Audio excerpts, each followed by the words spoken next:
really crazy news broke on Tuesday about Disney announcing in its investors call and whatnot that they are not going to make any more Disney Infinities. They're shutting down Avalanche Software, and they are only going to license out to other game developers. They're not going to have internal video game development anymore, which it's so crazy to have a company as big as Disney just not engaging with this whole medium. They've been... It's unfair to call it dabbling, but they've been trying. People are really pushing internally. They've done great stuff like Split Second. I mean, there's a long history of Disney occasionally making good stabs in game development, and just to finally kind of put the nail in the coffin on their attempts is a crazy time. Yeah, I don't understand what's going on there. It does seem, especially now, that they have so many of the properties that rule the world under their banner, for them not to invest heavily in internal development just seems crazy to me. The detail here to think about is, they have properties such as Frozen, which is gigantic, surpassing Angry Birds even.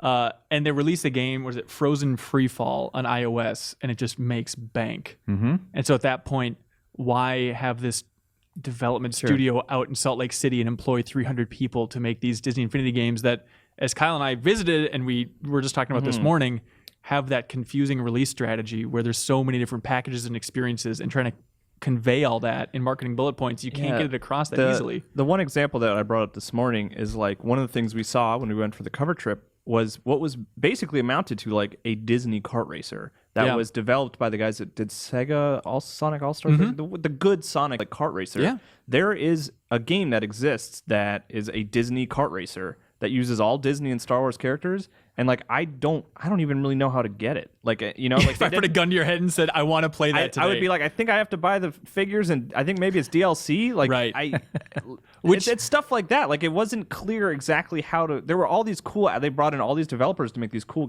aspects of Disney Infinity, and it was hard to break down, and it was a children's game. But you're also talking. We're talking about like one very specific game, totally in the wider sphere of like all the games you could make with Marvel and Star Wars and Disney characters. And it's not that there's not going to be any more Star Wars games. Clearly, we just talked about earlier. There are. They're still licensing out their stuff, just not internal anymore. Make dumb mobile stuff that makes you billions of dollars, including their strategy of like taking popular mobile games and attaching Disney licenses to it, and then and then just license out the other games like you do Star Wars. Here's Bob Iger, the CEO of Disney. Here's his quote. How is he?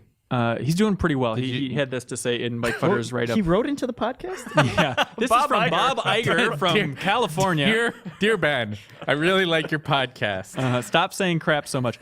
We thought we had a really good opportunity to launch our own product in that space. I realized it was console space, but it was also essentially a large component of it was the Toys to Life stuff.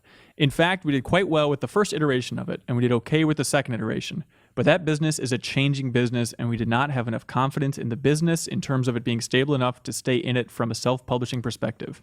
We actually made a good product. I give the developer a lot of credit for the product that they made. It was extremely well received. The truth of the matter is that the risks that we saw at the beginning when we started this caught up with us.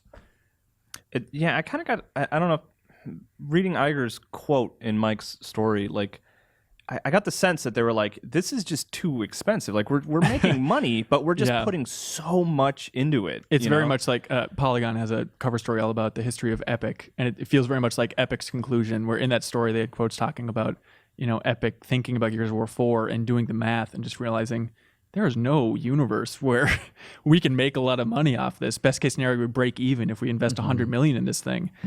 Game development's tough. Yeah. But it's sad to see Avalanche Software go down. It is. I really I was really starting to get into Disney Infinity with my daughter and stuff like that. Like we've been playing a lot of 3, and I've got like a little shelf with all the figures. And Bob Iger canceled your daughter. He canceled my daughter. She's not growing up anymore. She's done. She stopped there. She's going to have to make do with her 2 Zootopia Disney Infinity figures, which she was just showing to her grandparents on Skype the other day. Oh, really? Yeah. Did you sit her down and explain what happened? No, not yet. But we'll save that. Yeah, it's sad. We had no Easter Bunny, no Disney Infinity, no Santa Claus. I don't know if you remember months ago on this podcast, we had John Vignacchi from Disney on talking about Disney Infinity 3. He's one of my favorite people because he works for Disney, and he screamed on the podcast, F you, which is my favorite. He was on our Kingdom Hearts 2 episode of Replay, which is recent also. That's right. Yeah, it's super nice guy. And he had a bunch of tweets in like, I'd love to talk more about this. I can't really yet. I would love to in the future. He's a very emotional man. He's very well, yeah, sure. He then tweeted out a GIF. I'm gonna effing cry just thinking about this. It's the GIF from Toy Story 3 of all the toys going towards the Inferno, and the GIF does not include the alien saving them. That is his analogy for Avalanche Software closing: is toys holding hands going towards their death. Accepting The inevitable. of mortality. Lord, it was excruciating to like connect those dots of this Pixar film and the current situation at Disney. But we put up a lot of content for Disney Infinity 3.0. One of them was an interview with the general manager of Avalanche Software, John Blackburn, who's a super smart guy, and he's been in the industry forever. But there's a 20-minute interview with him just talking about the history of licensed games. And I went back and watched it again, and it's brutal. Like, he talks about just what a tough business it was, and it was just one Hail Mary after the other trying to stay in business.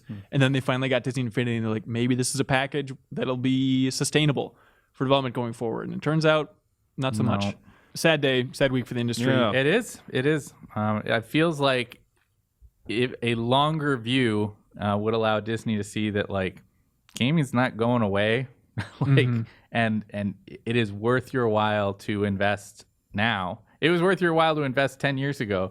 It is more worth your while now to invest, even if you're not seeing immediate return, just for the mind share you gain by, having some well-cultivated studios that have had a few years to ramp up and have some franchises that they've ramped up on. Yeah.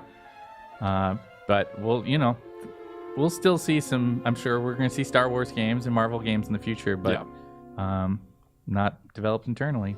Clearly, I will go